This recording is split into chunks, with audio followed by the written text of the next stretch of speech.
Good morning, students. Today I will explain a very beautiful nature poem. Okay, the name of the poem is The Summer Day and it is written by Mary Oliver. She was a great writer.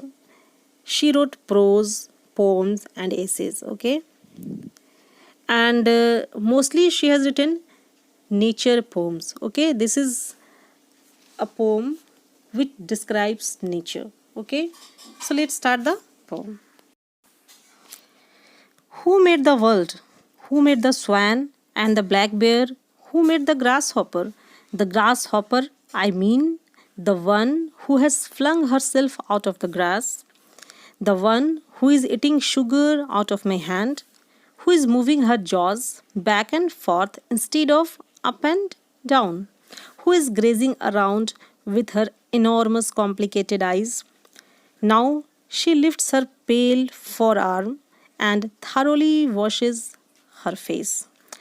Now she snaps her wing open and floats away. So the poet has started this poem with three questions. The first is who made the world, who made the swan and the black bear, and who made the grasshopper. So such type of questions which doesn't need an answer, okay, are called rhetoric question. ऐसे question जिसका हम answer expect नहीं करते हैं, अगले को हम realise करवाते हैं कि वो कौन है, ठीक है ना। तो इस तरह के क्वेश्चन को हम रिटोरिक क्वेश्चन भी कहते हैं। तो पोइट जो है इनिशियली 3 क्वेश्चन पूछते हैं। Who has made the world? It is quite obvious, it is God. Who made the swan and the black bear? Simply it is God. Who made the grasshopper? It is God. So simply by putting 3 rhetoric questions, the poet wants to insist on the fact that everything has been created by God, okay? Whether it is a small thing or a big thing. So in the second line we see who made the swan and the black bear. Here swan and black bear are the contrasting words. Okay, they are just opposite words because swans are usually white but bears are black. So he just wanted to point out that God has made beautiful as well as ugly creatures. And who made the grasshopper? Now he comes to the point that grasshopper, which we considered normally we considered very insignificant, very small creatures, okay, the one who has flung herself out of the grass, the one who is eating sugar out of my hand, who is moving her jaws back and forth instead of up and down. So in these 3 lines we see that the poet has described the action of grasshopper, which we normally do not see. Normally, we avoid such insects, such creatures. We don't have time to observe their action. So if you will observe a grasshopper, you will find that it moves its jaws back and forth, not up and down. Normally what we do, if we eat something, we move our jaws up and down. But this is very strange with grasshopper that it moves its jaws back and forth, okay. Who is grazing around with her enormous and complicated eyes? Now again he is watching closely the action of the grasshopper. He has very complicated eyes, okay. Now she lifts her pale forearm and thoroughly washes her face. Now we can see how these small creatures act in nature, okay. Normally a grasshopper opens her forearms and washes her face. Now she snaps. Here snaps means to separate.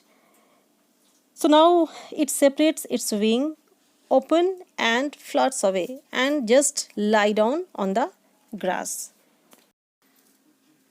I don't know exactly what a prayer is. I don't know how to pay attention, how to fall down. into the grass, how to kneel down in the grass, how to be idle and blessed, how to stroll through the fields, which is what I have been doing all day. So simply the poet wants to tell us that prayers are nothing. We should not pray in a closed room, in a secluded temple or mosque.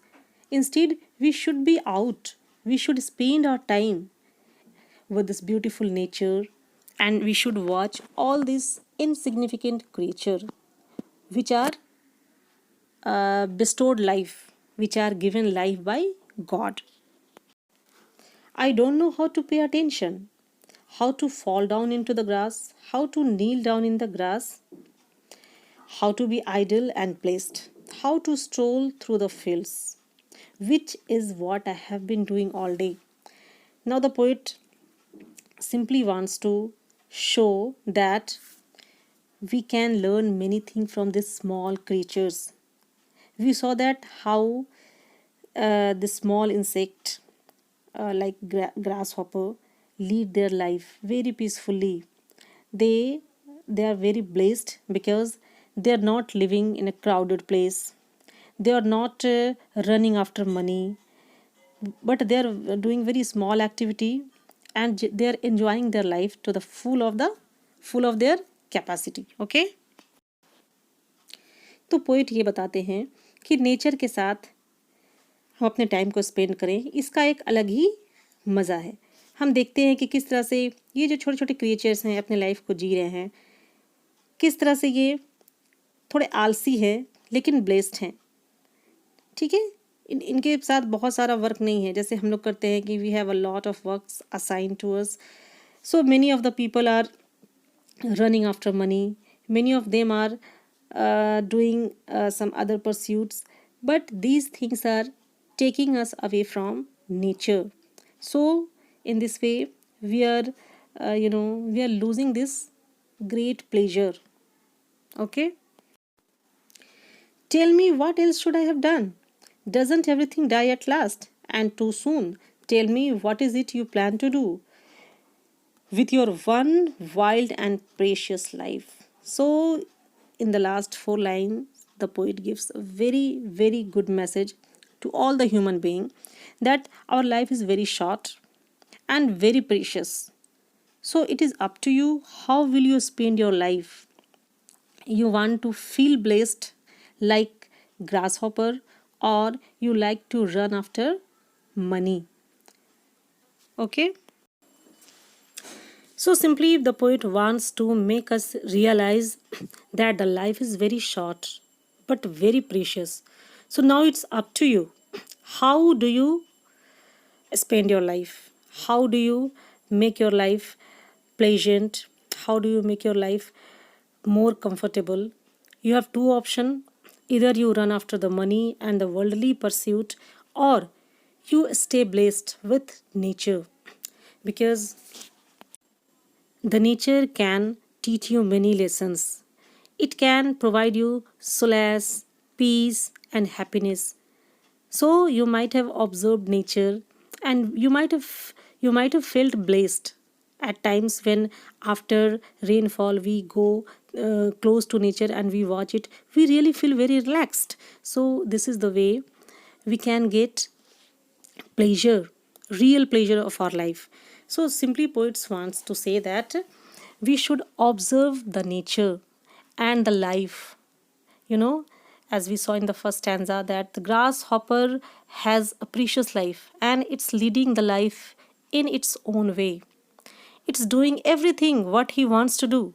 So in the same way, we also should not be passionate about anything. We should do whatever we like, whatever offers us pleasure, and this will be a perfect way of leading our life. So I hope you have understood the poem. It's very beautiful, natural poem. Thanks a lot.